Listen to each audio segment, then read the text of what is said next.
Hi everyone, it's me, Tim. Today I want to talk about learning design from travel. It may seem weird that I'm saying I learned game design lessons from traveling around the world, but I did. And this is one of a series of videos I've slid in to the channel. I've talked about learning design from failure, from board games, from Christmas gift exchanges, from sitcoms, from collecting fragrances, from other non-game disciplines, even lessons I learned from a bad teacher. Basically, what you should walk away from is you can learn game design from just about anything. So don't restrict yourself like I did for years. Because let me tell you, I used to be a bad traveler. Or more specifically, I used to think that I hated traveling. Part of this, I think, came from my family, and not deliberately. My family went everywhere by car. Every Easter we went to Ohio to spend with my aunt. We took a couple trips to Disney World, which if you don't know, Orlando is about 12 hours by car from Washington, D.C. I grew up right outside D.C. That is a long trip, especially for loading a bunch of kids into a station wagon, and especially if you and some of the other kids get car sick. It was just not pleasant for me, to the point where I actually said I didn't want to go to Disney World the second time because I just didn't want to go through that. And I went against my will. The other problem, though, is I traveled with family and also other people who did one of two extremes when they traveled. They either planned every single second of what you were going to do. We're going to get up, we're going to do this, we're going to do this, and we're going to eat lunch, or we eat breakfast, and then we're going to do this, and then we're going to do this, and we're going to take photographs here, and then we're going to have lunch. And then we're going to do this, we're going to do this, and we're going to do this, and then we're going to have dinner here. But if we can't get in there, we're going to eat here, and then we're going to do this and this for night, and then we're going to have to be in bed by 9, because the next morning we're getting up at 5 a.m. so we can drive here. It was a crazy way of taking a relaxing vacation. Or the flip side is, here we are, all done. It's like, find things to do at this new location. I didn't even fly until I was 21 years old. I considered then, and still consider now, flying to be a luxury. And I've gotten pushback on this channel about that. People said, nope, flying is not a luxury. Sometimes you have to fly for a work interview, or you have to fly because, a relative is sick or has died. I'm literally telling you, in my younger days, I didn't fly for all of those reasons.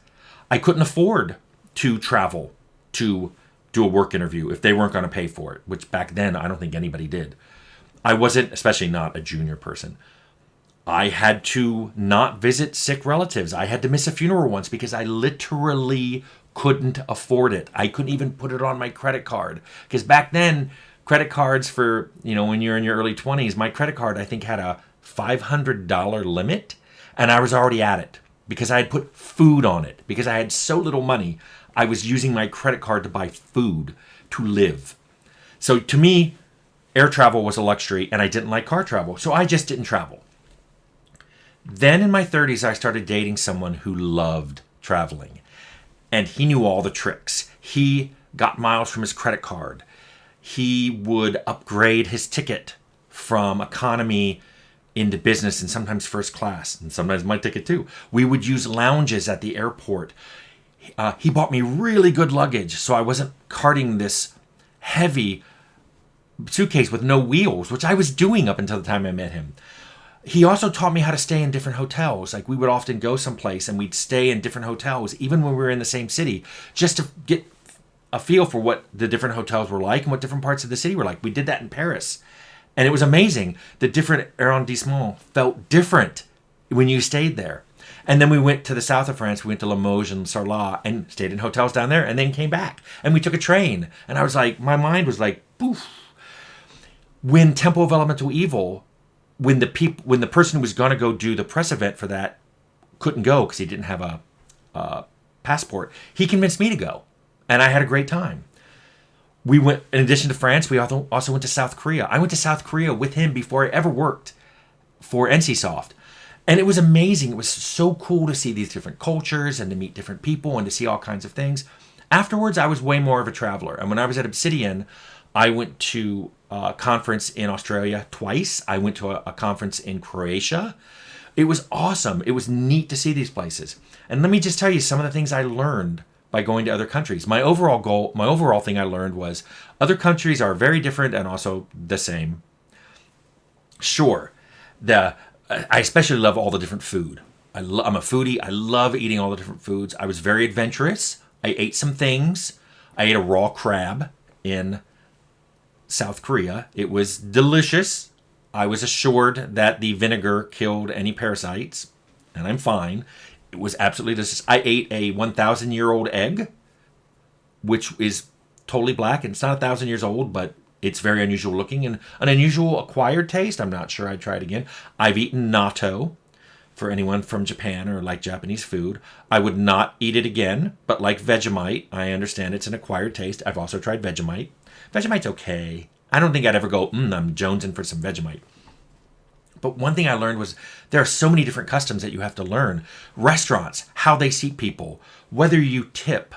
In some countries, where you have to go just to buy an over-the-counter drug like ibuprofen or acetaminophen, which is called something totally different in Europe. And you can't go to a grocery store. You can only get those in pharmacies. But what I discovered when I met people was people were really friendly, especially if you're in their country and you try speaking their language first. They're usually really nice about switching to English. But if you just walk up to them and demand to know something in English, that's rude. But what I learned from meeting so many people was they're just living their lives. They're just trying to do their best. They're just trying to be happy, just like here. And afterwards, I started thinking, God, there's so many design lessons you could learn here. And people are usually told, as a designer, you need to play a lot of games, you need to read a lot of books, you need to watch a lot of movies to learn things like plot and character and dialogue and scene. But guess what? I'm going to add travel to that list. I think to be a really good game designer, you should do some traveling, and you especially should do some traveling out of your home country. I think it's really important to see other customs, just how people do regular day-to-day things differently. When they go to work, when they go to lunch, where they go to lunch, how long they go to lunch, what they eat for lunch. It's amazing to see other architecture. And that just goes without saying that there's some architecture in other cities that we just don't have here and you probably don't have in your home country. How cities are laid out, vastly different from country to country. Some cities have really restricted, businesses are all here and homes are all here, and others mix it all up. There are lots of older buildings. It's really cool to go to a modern office that's in a building that's 700 years old. We don't see that a lot in the United States. It's also interesting to see ruins, absolute abject ruins, right in the middle of a city. Like you're driving along and they're like, oh, there's a Colosseum that's 2,000 years old. Oh, look, there's an old temple that's 1,500 years old. And it's crumbling, but they leave it there and they let people, you can walk around it, and it's amazing to see. A lot of this makes you think of level design, which is the obvious design genre that you can learn from. But you can also learn a lot from mechanics, NPC roles, the cultural impact on all those things. In a way, you will learn these things in a way you will never think about if all you do is read a book about those countries or watch a movie about those countries. Walking through a building, walking through a big cathedral is completely different than reading about it or watching a movie about it. I've used VR, especially during the pandemic, to travel all over the world, and that's close. It was cool to stand at the base of the pyramids and look up. It was cool to go in cathedrals. I did a complete walking tour of the British Natural History Museum, and it was amazing. But nothing quite beats going there. There's just a quality to the light. There's smell. Different countries smell different. Their plants smell different. The cities smell different. The food, the smell of the food is amazing.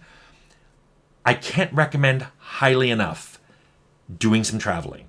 So if you can find the time and the budget and a mode of traveling that suits you, whether it's highly scheduled or not, or I like somewhere in between. I like some scheduled days and some days off, or a scheduled morning and a relaxing afternoon. Do it. Even if you just go and sit in a coffee house in a city in another country and people watch. You will learn so much, and it will influence your design in ways you can't even imagine it doing when you're thinking about it now. Never thought I'd do a video like this. I'm not really known for being a traveler, but those are the design lessons that I learned while myself learning to become a better traveler. And I hope you do it yourself.